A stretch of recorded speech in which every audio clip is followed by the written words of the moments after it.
جو بالکل جھوٹ بول رہے ہیں، ایک بار پھر میں دوہرا دوں کہ جو بالکل جھوٹ بول رہے ہیں ان کو تاریخ کبھی نہ صرف یہ کہ معاف نہیں کرے گی بلکہ کبھی ان کو بھولے گی نہیں۔ ہمایوں دلاور صاحب لندن گئے، وہاں پہ ان کے ساتھ کیا ہوا؟ آج کل اطہر من اللہ صاحب وہ لندن میں ہے، وہاں پہ ان کے ساتھ کیا ہوا؟ ان کے ساتھ بدتمیزی کی گئی، لیکن بدتمیزی کس نے کی؟ بدتمیزی تحریک انصاف والوں نے نہیں کی، عام لوگوں کی طرف سے ان کے ساتھ بدتمیزی کی گئی۔ بدتمیزی ان کے ساتھ کیا کی گئی؟ جس کالج میں انہوں نے لیکچر دینا تھا، جس کانفرنس انہوں نے بات کرنی تھی، اس کے بعد وہ باہر آتے ہیں تو کچھ لوگوں نے ان کو گھیر لیا جن میں پاکستانی بھی تھے۔ وہ کہتے ہیں کہ ہم صحافی تھے، جیسا کہ کسی سبینہ خاتون کا نام لیا جا رہا ہے۔ وہ کہتی کہ میں جسٹس صاحب سے سوال کرنا چاہتی تھی لیکن انتظامیہ سوال کرنے نہیں دے رہی تھی، تو وہ کہتی ہے کہ وہاں پہ کوئی پی ٹی آئی کا بندہ نہیں تھا۔ بہرحال پاکستان میں کچھ لوگوں کی طرف سے یہ کہا گیا کہ پی ٹی آئی کے لوگوں نے وہاں پہ اطہر من اللہ صاحب کے ساتھ بدتمیزی کی ہے۔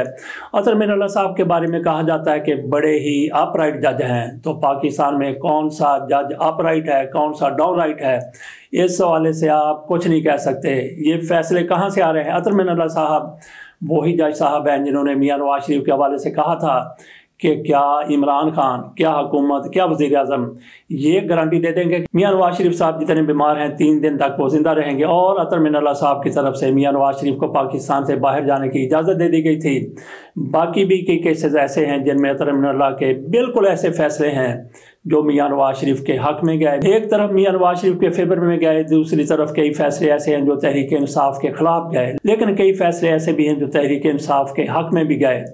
تو بات ہم کر رہے تھے کہ کون اپ رائٹ جج ہے، کون اپ رائٹ جج نہیں ہے، لیکن اب سپریم کورٹ میں جو معاملہ چل رہے ہیں وہاں پہ اطہر من اللہ یہ دیکھ کر بڑے پریشان ہو جاتے ہیں۔ دیگر بھی 1-2 جج صاحبان ہیں جو یہ دیکھتے ہیں کہ تحریک انصاف کے ساتھ کس طرح سے ناانصافی ہو رہی ہے، ظلم ہو رہا ہے، تو وہاں پہ یہ تھوڑا سا بولنے کی کوشش کرتے ہیں، لیکن قاضی فیصل صاحب کے سامنے یہ اس طرح سے نہیں کھڑے ہو جاتے جس طرح سے ایک جج کو کھڑے ہو جانا چاہیے، بالکل ایمانداری کے ساتھ، دیانتداری کے ساتھ، قانون کے عین مطابق۔ یہ نہیں کہ اس کی مخالفت کریں بلکہ اپنی بات کرنے کی کوشش کریں۔ دوسرے بیچ میں بیٹھے ہوتے ہیں تو کچھ اور بات کرتے ہیں، قاضی فیصل صاحب کے ساتھ بیٹھے ہوتے ہیں تو اختلافی نوٹ لکھ دیتے ہیں، لیکن فیصلے میں قاضی فیصل صاحب کی حمایت کرتے ہوئے نظر آتے ہیں۔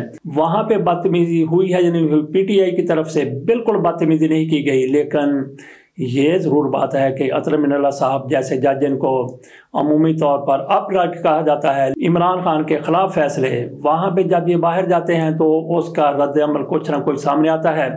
بات ہم کر رہے تھے ان ججوں کی جو بالکل واضح طور پر عمران خان کے خلاف فیصلے دیتے ہیں، تو ان کے بارے میں میں نے یہ موازنہ کرنے کی کوشش کی ہے کہ اطہر من اللہ صاحب جن کی ایک اپ رائٹ کی جج کی حیثیت ہے، مانی جاتی ہے، اہمیت ہے، لیکن ان کے ساتھ بھی بیرون ملک یہ سمجھتے ہوئے کہ یہ کس طرح کے فیصلے انہوں نے کیے ہیں، ماضی میں کیے ہیں، ان کے ساتھ بھی تھوڑا بہت لوگ وہاں پہ اوپر نیچے بات کر لیتے ہیں، اور جو بالکل واضح ہمایوں دلاور جیسے جج ہیں وہاں پہ تو ان کو پکڑا جاتا ہے، ان کا گھیراؤ کیا جاتا ہے، ان کے خلاف نعرے لگائے جاتے ہیں۔ تو ان جیسے جج صاحبان جب پاکستان سے باہر جائیں گے، پاکستان میں بھی ریٹائر ہونے کے بعد جب عوام میں جائیں گے تو پھر رد عمل کا اندازہ کیا جا سکتا ہے۔ نہال ہاشمی کی طرف سے ایک موقع پر کہا گیا تھا ان ججوں کے بارے میں جنہوں نے نواز شریف کو نااہل قرار دیا تھا، ان کو کہا گیا تھا، اور جنہوں نے نواز شریف کی اپیلیں ان دنوں میں نہیں سنی تھی اور میاں نواز شریف کو ریلیف نہیں دیا تھا، تو نہال ہاشمی کی طرف سے کہا گیا تھا کہ تم لوگوں نے پاکستان میں رہنا ہے، تمہاری نسلوں نے یہیں پہ رہنا ہے، ہم ان کا عرصہ حیات تنگ کر دیں گے۔ تو ریٹائرمنٹ کے بعد ایسے جج صاحبان جیسے وہ تھے جن کو یہ سمجھا جاتا تھا کہ انہوں نے میاں نواز شریف کے خلاف فیصلہ دیا ہے، جان بوجھ کے فیصلہ دیا ہے، انصاف کے تقاضوں کو مد نظر نہیں رکھا، ان کے بارے میں نہال ہاشمی کی طرف سے زبان درازی کی گئی تھی۔